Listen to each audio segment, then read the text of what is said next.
KNS FM HD1 Columbus. The Fan. This is Inside the Crew, your weekly look at all things black and gold. Here's your host, Neil Sika and Dwight Burgess. Mokhtar to the near side. Here's Awful. Awful's got time and space. Takes a big ball in. Zardes is there. Settles. Shoots and scores for Columbus!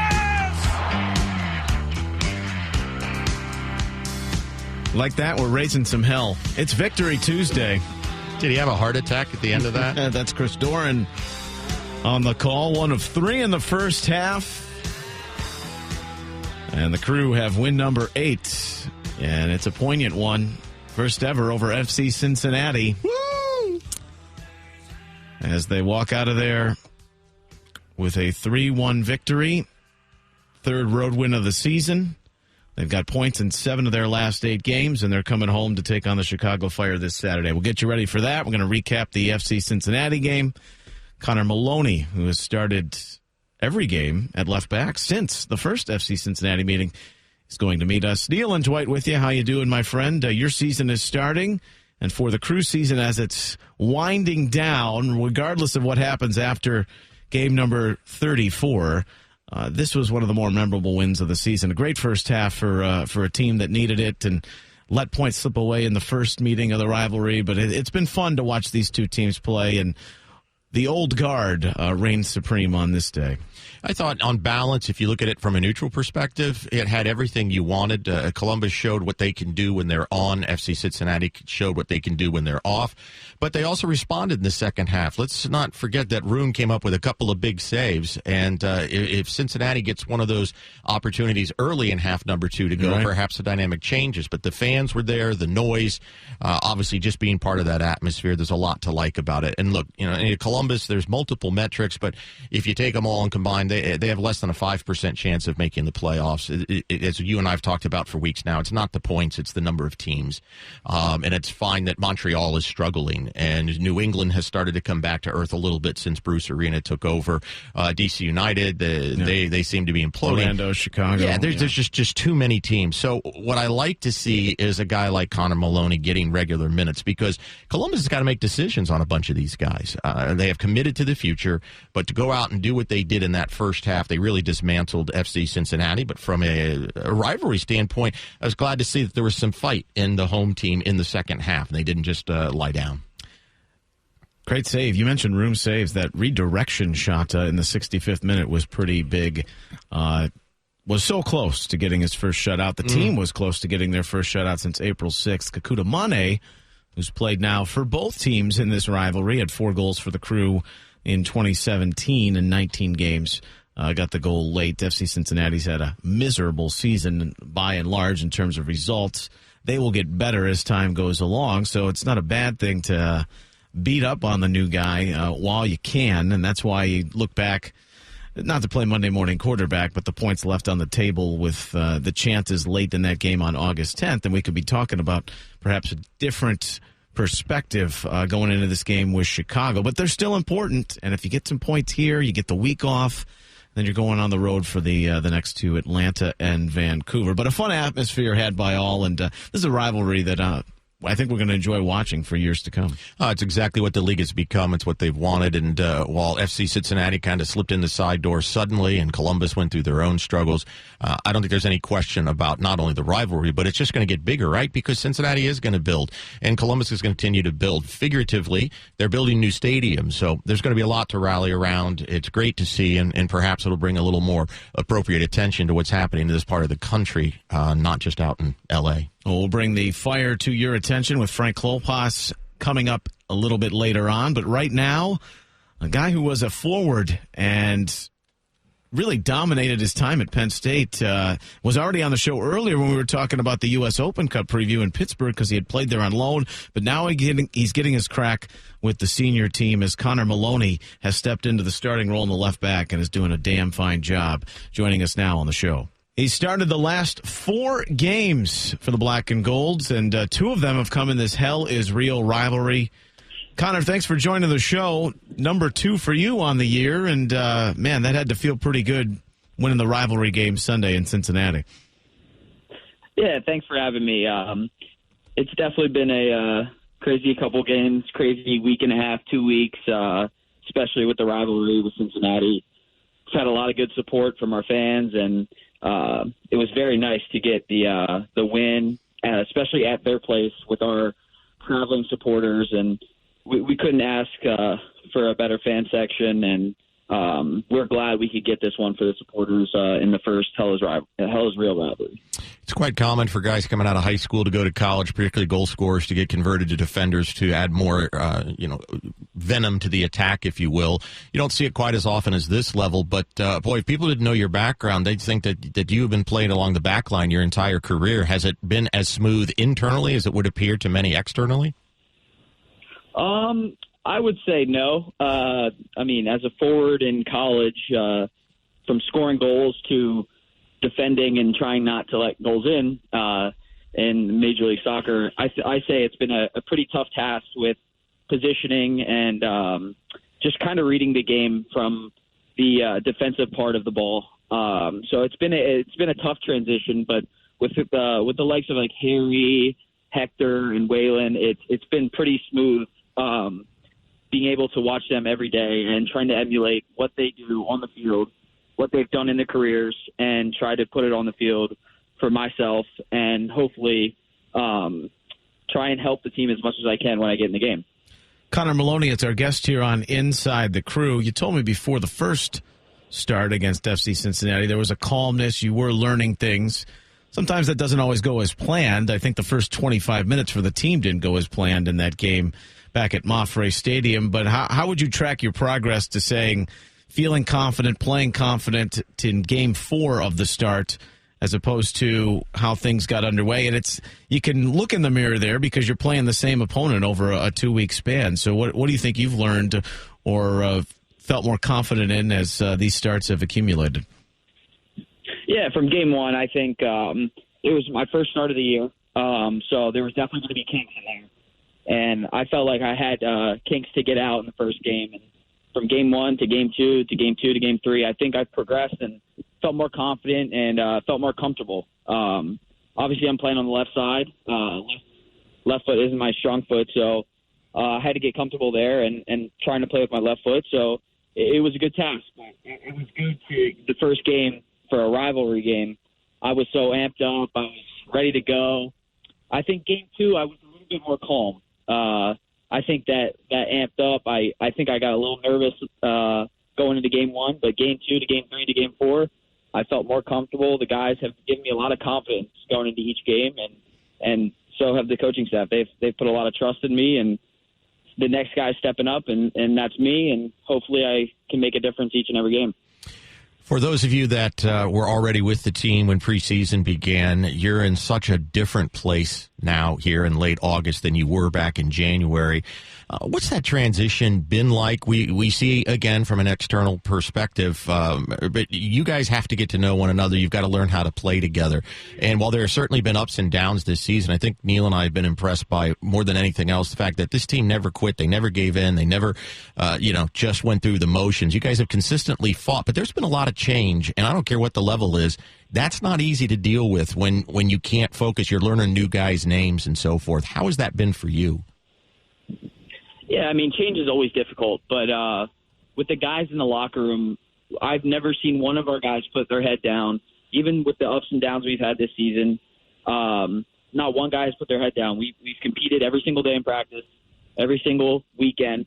There's some games that we could have come away with the wins, and we just didn't. It just didn't go our way, and that's okay. But we build off each game, and we take positives, and we go learn into the next game.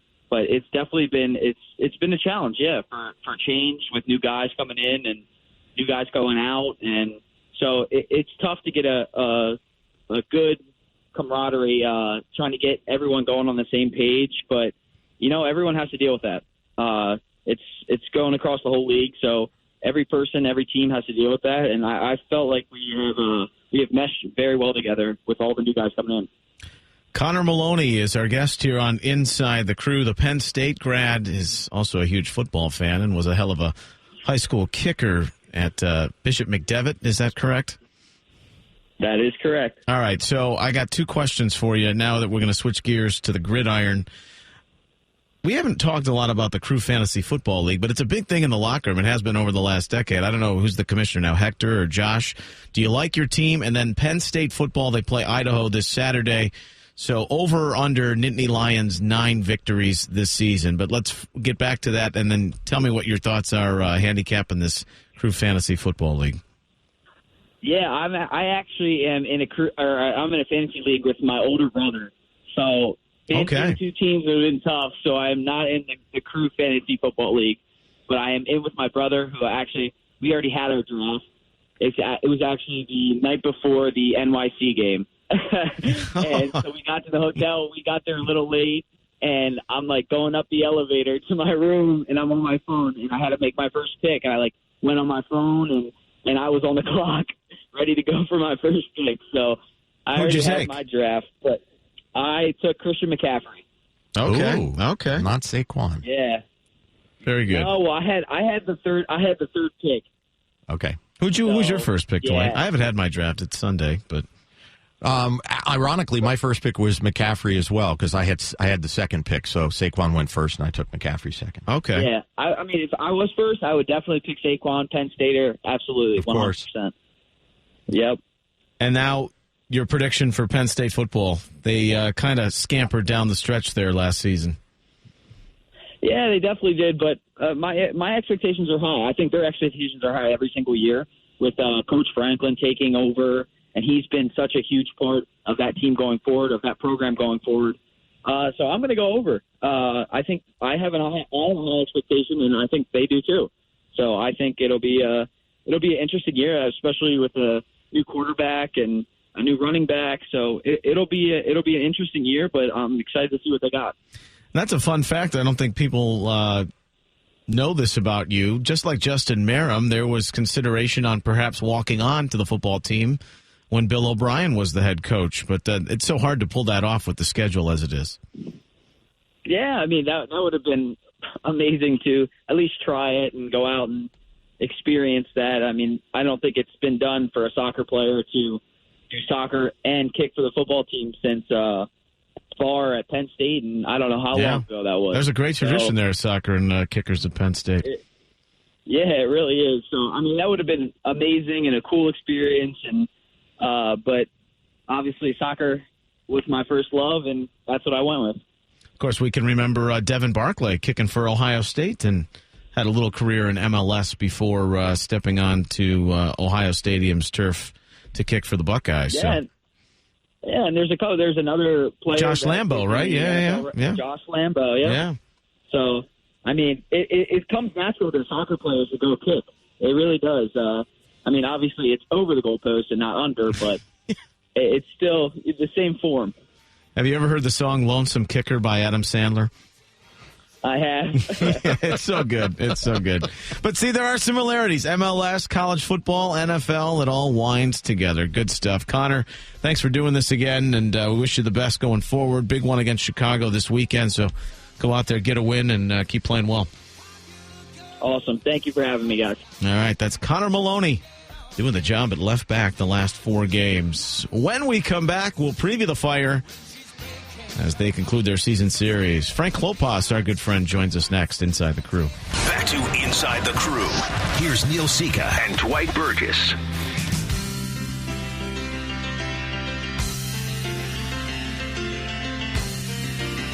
Keep on rolling for those. You got to roll with the changes. Roll with the changes. And that's what this year has been. We're also rolling with dollar brats. Buck a Brat is back on Saturday, 7:30. Alumni weekend, Chicago in town.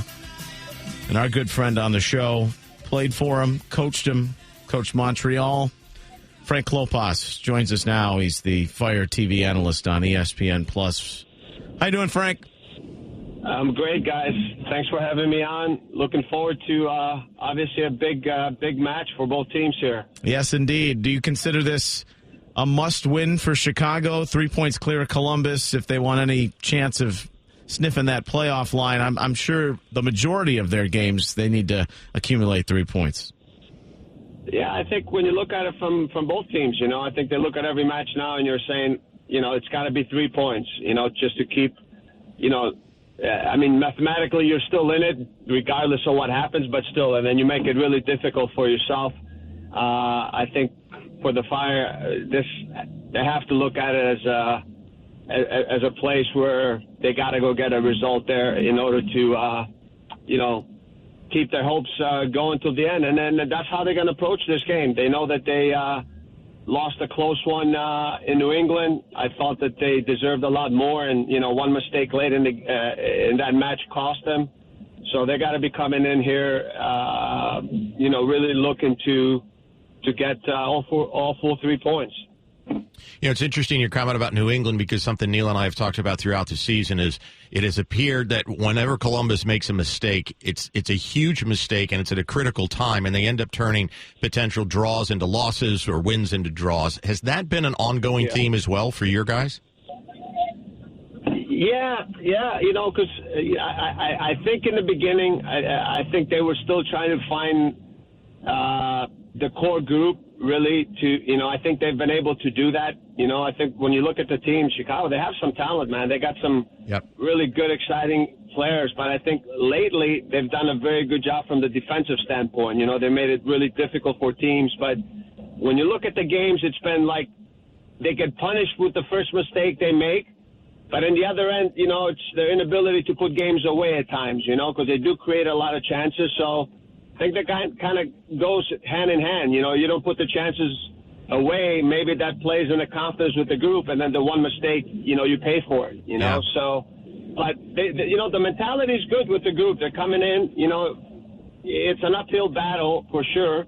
When they look at the remaining games right now, and that's why early in the season you can say, well, we still have a ton of games left. Now you don't. The margin of error is very slim, and they can't afford to drop any more points. So they got to be looking at this situation. They got to find a way to get a result, no matter what it takes. Frank Klopas is our guest here on Inside the Crew. Columbus and Chicago met on July 17th. That finished 2-2. Columbus tied it late in the 90th minute. Both teams have 5 games left. The only thing that separates them really is the 3 ties. Chicago has 3 more points based on 9 ties. Columbus has 6 ties and 3 more losses. Both teams with 8 wins. Fire 3-3-2 since the Crew last saw them. They played in the Leagues Cup against Cruz Azul. What did you make of having to play that game, or seeing the Fire play that game, Frankie, in the midst of kind of this congested schedule? I think a lot of people have ripped on the Leagues Cup, no matter how you want to see yourself in the eyes of the Mexican League. But did you find anything of value in watching that game, or for the Fire's perspective? I felt that there was an opportunity, not because I think that the team's perspective is they try to approach every game and try to win every match, but it came at a time where they had a lot of games, a lot of midweek games. So, they had to kind of shuffle the lineup a little bit. I think some younger guys got an opportunity to play, and for them, I think they took advantage of that. A.J. Reynolds is a left back, a kid that came up from the academy, had some injuries early on and really was difficult to get on the field. And now this was an opportunity where he got on, and I thought he did really well. I thought that, the team, did well in that match. And I think, look, in competitions, if you're going to enter them, you got to put your best foot forward to try to win, So I think only from that perspective, I think the ability to kind of give opportunity to some of the younger guys, they were forced into it because of the amount of games, and some guys were carrying some knocks and they had to be careful. So I think certain guys took advantage of that, and, they might have changed the coach's point of view a little bit when they, looking at the guys where they get their first look in big matches and they were able to step up and do well. So I think they, from that standpoint, some of the younger guys that got a chance to play, I think walked away feeling pretty good about themselves. I want to shift gears for just a second, Frank. Anytime we have a chance to speak with somebody such as yourself that's been around the league for so long, and you've been with some wonderful teams, have had very specific and significant roles on the field as well. But as you look back now on all these years later, what strikes you most about the league from your early days to where we are today?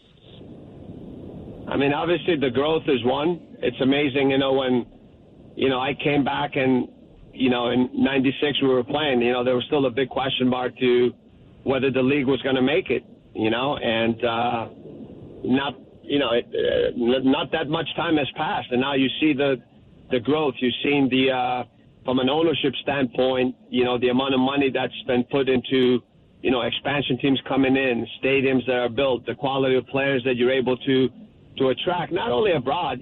For me, it's always great to see the talent, the depth with the American players. There's a lot more quality out there, and then they're getting more opportunities, and that's what I like to see. I hope as this league continues to grow, that we don't forget how do we give opportunities to. They have to earn them for sure, but you can see now that the big part that some of the academies have been playing over, now that they've been intact for 7 to 10 years, they're starting to produce players and very good players that are playing significant role in certain teams. And so for me, the growth has been incredible to see, and the quality that has gotten better. And, so you're looking at the league and you're saying, where's all this going to stop, because at some point you got to have to cap it off. So that's been really great for me to see, because as a guy, I felt when I played, grassroots soccer was not what it is today. So just to have seen the sport, the growth and the way it's developed, it makes me feel really good, about where soccer's going in this country. Frank Klopas, our guest here on Inside the Crew. A couple minutes left with you, Frankie. We had Dan on earlier prior to the first meeting. How do you view the move back into the city, and what will this do to invigorate the fan base and getting back into Chicago proper? Yeah, I just feel that it's the right time. I think timing is everything. I think in the beginning when we played here at Soldier Field in '88, I think it was great. And then everything was like, okay, we got to get our own soccer-specific stadium. That was the move and the push with a lot of teams and stuff, and that happened, right? So I think that Bridgeview has been a great partner for the Fire for many, many years. There's been some great games there. We have great memories there. But I think the time is right, to be back in the city. So I think more than anything, it's about the timing of the move. And I think the timing is right now. I mean, is this a long-term solution for the team to be at Soldier Field forever? I don't know. I think at some point, they got to look in the city somewhere and build a soccer-specific stadium there. But I think more than anything, I think everybody's excited the team will be back in the city where it started. Former Fire and Montreal head coach, former Fire player, U.S. international Frank Klopas with us here on Inside the Crew. Fun fact, and I know you like coming to Columbus every year that you get the chance to, because you almost ended up here when the league was starting up. And lo and behold, we have your beloved Greek festival this weekend when these two teams are going to connect. It's like Christmas for you.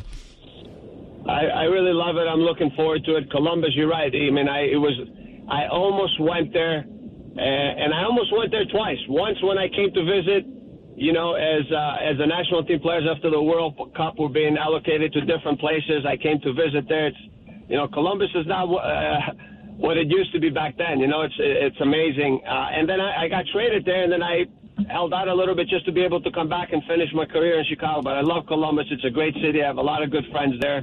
Always fun to come, and catch up with my friends. And you're right. It's great. Greek Fest is there, so I'm looking forward to it. I'm definitely going to stop by. But I also look forward because I know that, they're two quality teams. And, when they're on the field, man, and, the fans, they watch some good soccer, because teams out there, they both try to play good soccer. They have some quality players, and it makes it for a really exciting game. And also at this time of year, Neil, and you guys know, I like the fact that there's something on the line. There's pressure. We makes it more interesting. We makes it better. There's more pressure on the players.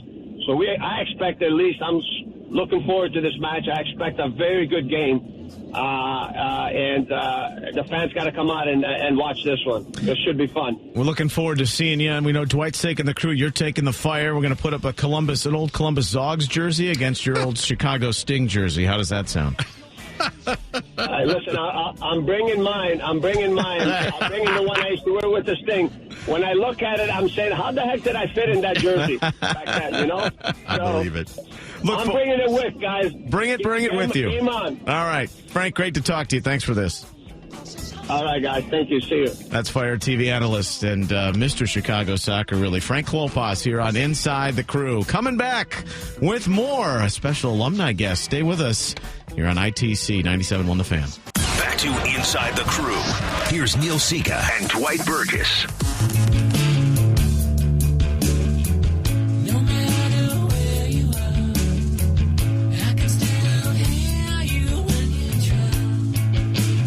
We're not drowning despite all this rain. Kind of feels like fall. Yeah, it does. All of a sudden, it's like late October. But there's sunshine on the way. Hope you're enjoying your pumpkin spice latte crap now that it's back. Enjoy, everyone. If you're looking for the latest black and gold merchandise, perhaps you want a hoodie for the cold remaining games. Philadelphia late September and then the Fire this weekend. Crew Shop offers the best selection of team apparel, authentic, and replica jerseys. Visit the Crew Shop Monday through Friday, 10 a.m. to 5 p.m. There's a short list of really beloved former Crew players, and this guy is one. He'll be back this weekend for Alumni Weekend. Resonates with the championship era, I think we could call it now, of Crew Soccer. Well, you look at guys that, in terms of the length of the tenure with the organization and the accomplishments while they were around, and I'm not sure there's anybody more beloved. Dunny probably thinks he is, but that's okay. But our own little ray of sunshine on an otherwise cloudy, cool, and rainy day. Alejandro Moreno is our guest and part of the ESPN FC team. 74 games in his time with Columbus, an MLS Cup, a Supporters Shield, 20 goals, plenty of experience with Venezuela. We always roll out the red carpet for you, and we're looking forward to seeing you this weekend. How you doing, my friend? Well, I'm doing well. I was hoping and expecting a pumpkin spice latte, but I guess I'm not going to get it. You're not going to get it for me. I don't go into those places. I'm too intimidated. I don't know what I'm ordering. Summer is winding down, and lavender syrup is popular, so I could provide that for you if you'd like. But we'll work something out. How do you get free on a weekend? Well, I asked for permission. Oh. So I had to shift around some things, move around some things, and plea and bargain. And anytime I work the Crew angle, people pay attention. And so in the end, I was allowed to take this weekend off and come out to Columbus and support the team, support the organization, see the fans, see people that I care about, see you guys, get my latte, the usual things that I do when I go to Columbus. Well, it's very poignant to point out, too. You mentioned Brian Dunseth, Dwight, and with his Sirius XM show, the vocal champions of the Save the Crew movement. There was Dunny, but probably no more on a national scale bigger than Alejandro's work at ESPN. And I know that was something near and dear, and rightfully so. So how excited are you to come back this weekend, and when Dante reached out, and what the Crew has meant to you, and now to see that flourishing and to continue on for years to come has to be pretty special. Yes, it is. And if I might quite honest with you, the last time I was in Columbus, things were very much up in the air and not looking good. Things were leaning in the direction of going somewhere else, and the organization, the club, the fans, everything was in doubt, everything was in peril, and the feeling wasn't positive. And so the only thing that I could do, and the platform that I have in front of me, that I have available, was to essentially voice my concerns and why are we making these decisions, and whether those reasons are good enough to do away with a franchise with so much history in Major League Soccer, and ignoring the roots of where MLS comes from, and hoping that the future is much brighter in MLS without really considering where is it that we came from. I did that proudly and loudly because it's what I believed in. I thought that there was a right and a wrong, and when things were leaning in the direction of Austin, I thought that was wrong, and it was a wrong decision to make, and the wrong reasons to make that decision for Major League Soccer. And to come back now, and the reason I really am coming back this weekend is because I want to see a much brighter, much positive energy than what I saw the last time I was there. See people with smiles in their faces rather than asking me questions as to whether I had inside information as to what was going on. And the truth is that I had no inside information. I was with them in the concern and the idea that perhaps the team could be moving away, and so therefore that's why I said the things that I said, and I stood by the things that I said, and took some pressure from different areas to do that, but it didn't matter to me. In the end, I had to look at myself in the mirror and be proud of myself, be proud of the things that I had been able to accomplish in Columbus and the things that we had accomplished in Columbus, and I just didn't want any of those things to go away. You hear it thrown around quite a bit, the word family, Alejandro, but there is very much a family atmosphere in Columbus, and Tim Bezbatchenko has prioritized this connection with alumni, bringing in Dante Washington specifically, and some other outreach efforts they've made. Is this one unique as you look around the league? Certainly publicly, I'm not aware of other franchises that are doing something that would be considered ongoing, but there really is a commitment and an expectation that, once you're part of the black and gold family, you're always part of the family. Well, I think it's part of building up some goodwill and within the structure of the organization, and understanding that the alumni are to some degree part of the structure of that organization. Whatever the crew is now, it has been built upon the achievements and of those players that have been there in the past. And you can't go forward without understanding that there's an importance in acknowledging what has gone on before.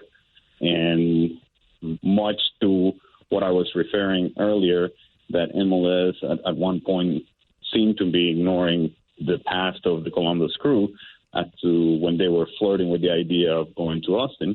I think it's important also that as you're rebuilding a club and an identity within a city, and the positive energy and the momentum that was built with the Save the Crew movement, that you also include the alumni in that movement. And the engagement with former players, the engagement with people that have been important within the community, I think can only help. And it allows a connection that, as you just mentioned, is more than just having played there. It's a connection that has to do with the feelings when you were playing there.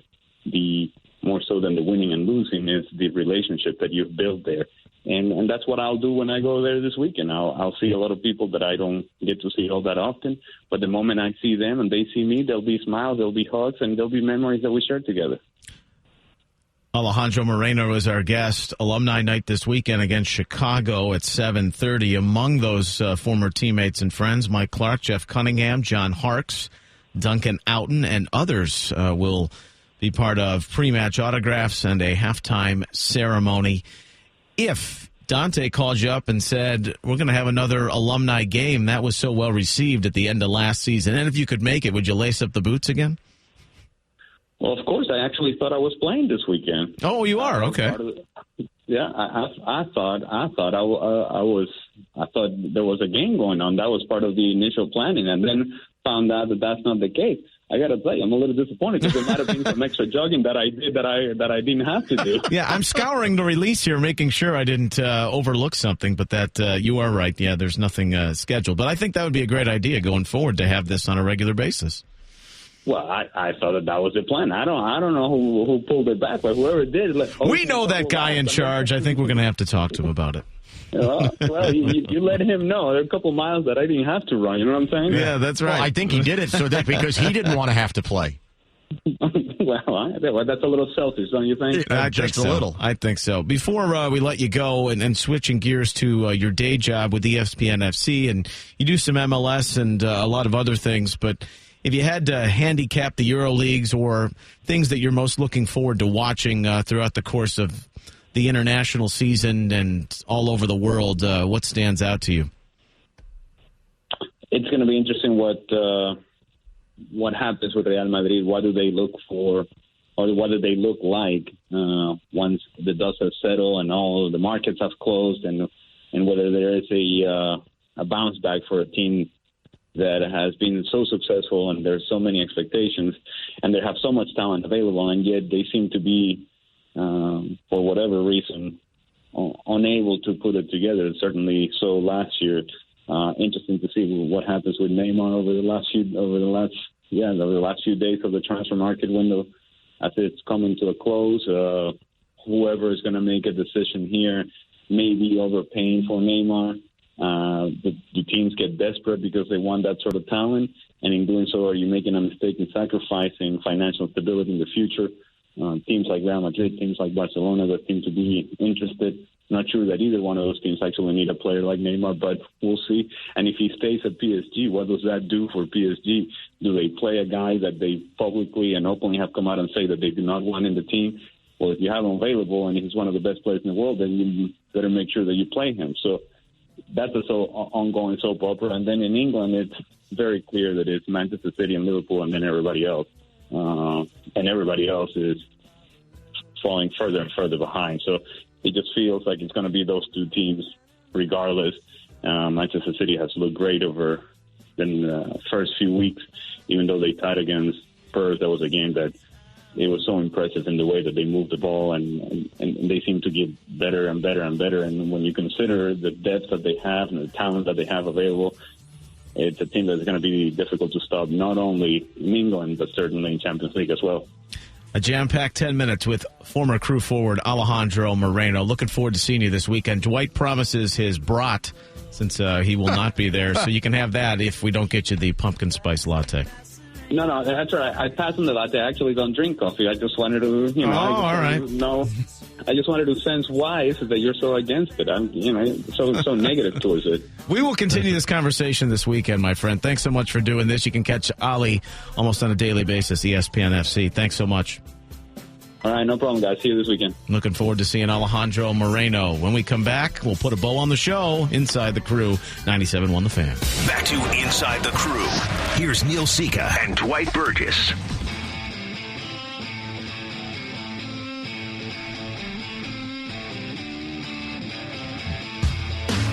Tommy Morello. Ben was in L.A., but Morello from Chicago, right? And he's the man. And he's just taken off. What a career. And now he's got a radio show on Lithium. Which is part of the Sirius XM family. Yes. Yeah. Which he does an hour every day. It's great stuff. And he has got some great stories, too. Yeah, he's so connected to the business. So we got to give him a little bit, and specifically pick that piece of music because of him. Yes, The Fire, which will be moving back into the city next year, and the teams wrap up their season series. It's alumni night coming this weekend. Get a chance to see some of your favorite alumni live. I already mentioned that earlier. Alejandro Moreno on the show. He'll be there. So will John Harkes. I think he's coaching Greensville? He's in South Carolina. He's in the USL coaching. Mm-hmm. Got Mike Clark. You got Duncan Out. And you got Jeff Cunningham, the team's all-time leading goal scorer. Mercurial Jeff Cunningham. Yes.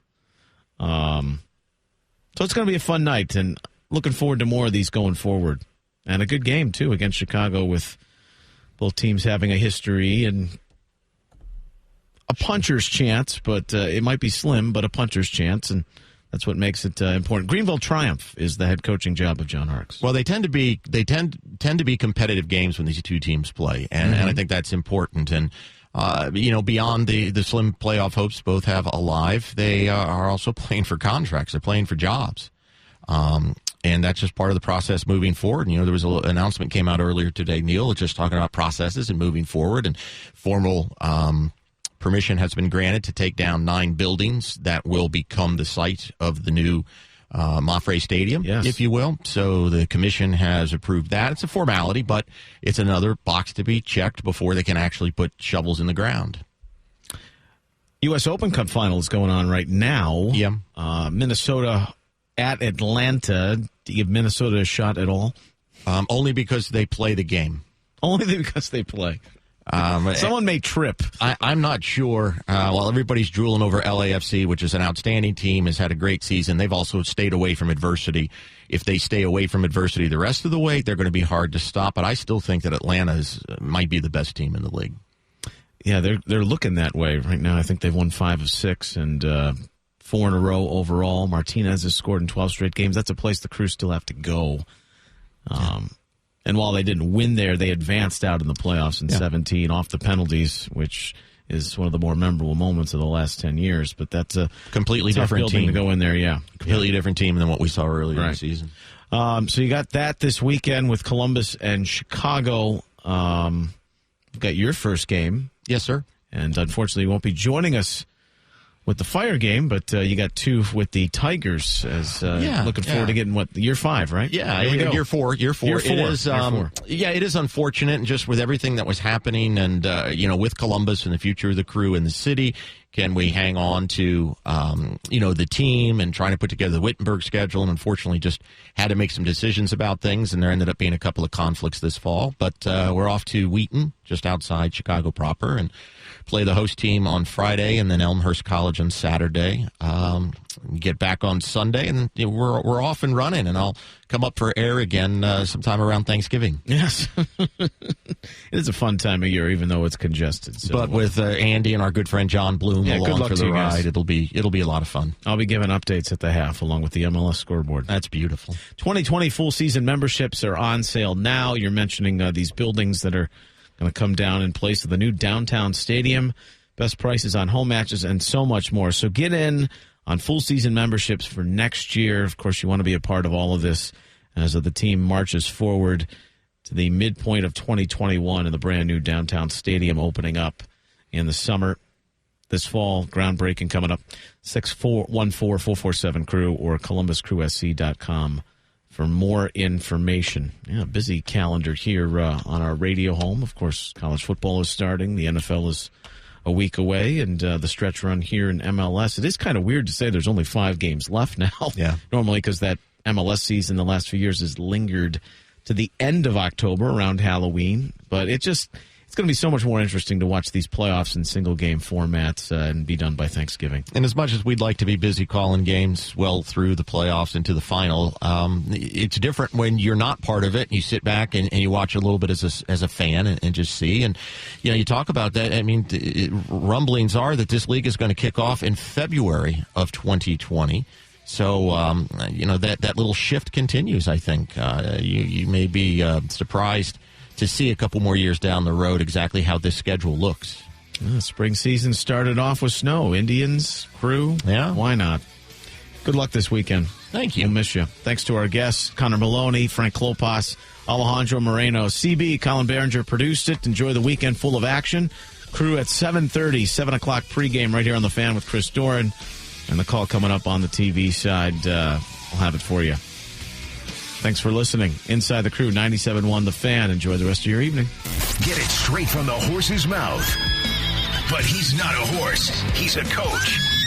The Ryan Day Show. Thursday at noon. The Fan. Papa John's believes it's good to be different. So we've added 6 new pizzas to our handcrafted specialty menu. Because no one rolls with an all-cheese crew. So get together and figure out who's a meatball and pepperoni and who's an ultimate pepperoni. Who's a flying Hawaiian or a zesty Italian. And who gets the title of Mr. or Miss Congeniality, the pepperoncini. That's all the ingredients you need for a good time. And right now, get any large specialty for just $12. Better ingredients, better pizza. Papa John's.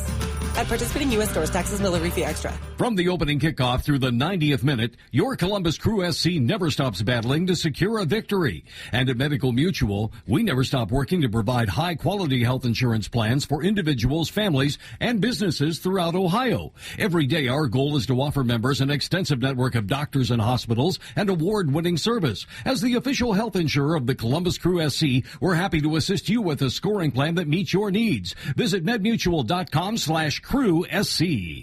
Good is getting an awesome back-to-school haircut. Great is giving back at the same time. This back-to-school season, when you get our free Great Clips online check-in app, we'll donate $1 in supplies to schools in need with a goal of donating $400,000. And with some delivery help from Monster Jam, this is one easy way to make a big difference. You get the app, we donate $1. Terms and conditions apply. Learn more at greatclips.com/schools. Great Clips. It's gonna be great. Visit our Columbus area salons. Specialty pizzas, build your own pizzas, subs, salads, appetizers, craft beer, and so much more. Granddad's Pizza and Pub in Hilliard and Grandview is your family-owned and operated local pizza pub. From their family to yours, Granddad's Pizza and Pub promises to win your taste buds' approval. Specialty pizzas made on fresh dough, thin crust, and endless toppings is a perfect complement to their full bar and local craft beers. There is something for the whole family at Granddad's Pizza and Pub in Hilliard and Grandview. Log on to 971thefan.com and grab the Fan Deal of the Week. Purchase a $50 gift certificate for only $25 to Granddad's Pizza and Pub. Good for their Hilliard and Grandview locations. This Fan Deal of the Week is your chance to experience some pizza love from Granddad's Pizza and Pub. Log on to 971thefan.com and click the Cool Stuff link at the top of the page. There's only a limited number available for Granddad's Pizza and Pub, starting now. A new dresser from IKEA can help you be prepared for any new sleep routine, because a cramped dorm room can still mean spacious organization. Or when moving in with your special someone, you can still have your special drawer. And you'll sleep like a baby, knowing there's room for more than one favorite. Room for more than one favorite. Room for more than one favorite. Room for more than one favorite. Room for more than one favorite. Room for more than one favorite. Room for more than one favorite. Room for more than one favorite. Room for more than one favorite. Room for more than one favorite. Room for more than one favorite. Room for more than one favorite. Room for